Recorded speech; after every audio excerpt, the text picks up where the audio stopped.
A hidden world of abundance. In a world where big grocery stores and fast food dominate, there exists a quiet people who grow almost everything they eat, without tractors, chemicals, or high-tech tools.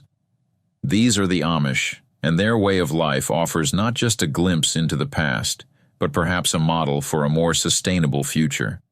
One of the most surprising facts about the Amish is their ability to grow an incredible amount of food in a relatively small space. In fact, an average Amish family can produce enough food in a modest garden to feed 10 people or more, all year round. But how do they do it? What secrets lie within the fences of these tidy, fertile plots? And can modern families learn to grow food the same way, even with limited space? In this video, we dive deep into the techniques, traditions, and mindset that make Amish gardens so productive and show you how to apply these lessons to your own backyard or homestead. Chapter 1. The Amish Philosophy of Food and Land. The Amish view food as a gift from God and the land as a sacred responsibility. Their farming methods are deeply rooted in stewardship, simplicity, and hard work. Unlike industrial agriculture, which focuses on yield at all costs, Amish food production is about balance between people, animals, and nature. Most Amish families grow food primarily to feed themselves. Their goal isn't profit, but self-sufficiency. Because of this, their gardens are packed with diversity: tomatoes, beans, corn, potatoes, cabbages, onions, squash, herbs, berries, and more. Every inch of space is used wisely and nothing goes to waste. The average Amish garden is about 1/4 to 1/2 an acre, yet it produces food in abundance through careful planning, seasonal rotation, and intensive manual labor. Chapter 2. Planting the Garden, the Amish Way. Amish gardening starts in winter, not with planting, but with planning. Families review what worked and what didn't the previous year. Seed catalogs are studied, yes, they use paper catalogs, and crops are chosen based on the family's needs, the condition of the soil, and the available space. Here's what an Amish garden plan often includes. Crop rotation. They divide the garden into sections and rotate crops to prevent disease and nutrient depletion. Companion planting. Certain plants are grown together to naturally deter pests and enhance growth, e.g., tomatoes with basil. Vertical space usage. Amish gardeners often grow pole beans, cucumbers, and squash on trellises to save space. Succession planting. After one crop is harvested, another is planted in its place. This keeps the garden producing throughout the growing season. Many Amish gardens are laid out with remarkable precision. Rows are straight, paths are weeded, and plants are spaced carefully. This isn't just for looks, it's for maximum efficiency and productivity. Chapter 3. Soil Health and Natural Fertility. The Amish understand that soil is the foundation of everything. They build healthy soil through composting, cover cropping, and natural amendments. Composting.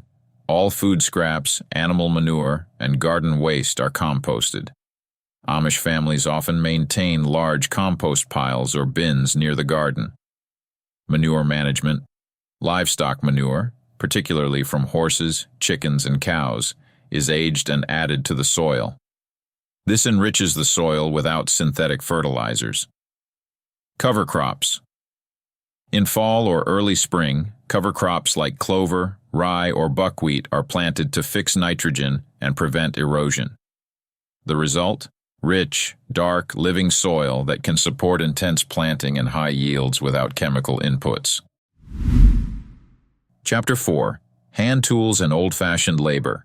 Amish farmers don't use gas-powered tillers or electric mowers. Instead, they rely on simple hand tools and horse-drawn implements. This might seem limiting, but it actually gives them more control and precision. Key tools include broad forks for aerating soil without turning it over, scuffle hoes for weeding between rows, hand seeders to ensure proper spacing, push cultivators to manage weeds. Because they don't rely on machines, Amish gardeners work closely with the soil. They notice things modern farmers might miss: pest damage, soil texture changes, early signs of disease, and they respond quickly. Chapter 5. Pest Control Without Chemicals. Without access to modern pesticides, the Amish have developed a variety of natural pest control methods: physical barriers, row covers, netting, and hand-picking bugs. Trap crops, planting a crop like radishes to draw pests away from main crops. Beneficial insects, encouraging ladybugs, praying mantises, and birds to control pests. Herbal sprays, homemade mixtures using garlic, neem, or soap.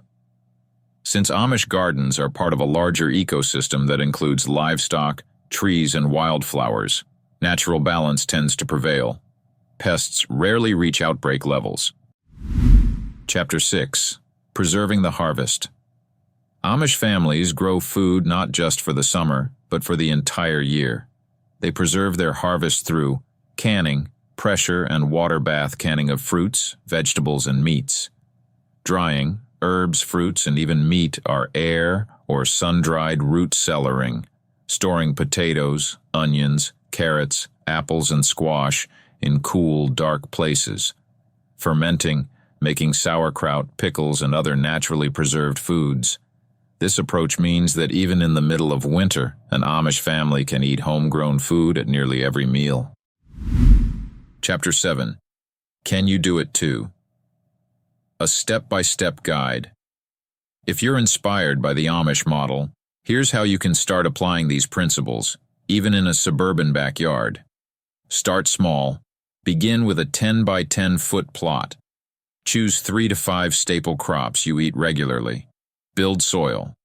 First, use compost, mulch, and natural amendments to enrich the soil.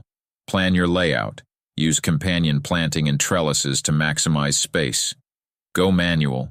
Use hand tools to connect with the soil. It's slower, but more mindful. Plant in phases. Use succession planting to keep harvesting all season. Use natural pest control. Start with physical barriers and homemade sprays. Preserve what you grow. Learn to can, ferment, or store your produce. You don't need to be Amish to grow like one. It's about mindset, simplicity, consistency, and respect for the land. Conclusion. Why the Amish way still works. In an age of climate change, food insecurity, and economic instability, the Amish lifestyle offers more than just quaint curiosity. It offers real solutions. Their ability to grow enough food in small spaces without machines or chemicals proves that a different path is possible. Here are some key advantages of the Amish approach. Sustainability. Minimal use of fossil fuels, synthetic inputs, and waste resilience. Less dependent on outside systems, more adaptable to change. Healthier food, fresh, organic, and locally grown. Community connection, shared labor, shared harvest, shared meals. Mindfulness, deep connection to nature, seasons, and the rhythm of life. While we may not all adopt the Amish lifestyle entirely, we can learn from their example. By simplifying, reconnecting with the land, and working with nature, not against it, we can create abundance in our own lives, no matter how small our garden may be.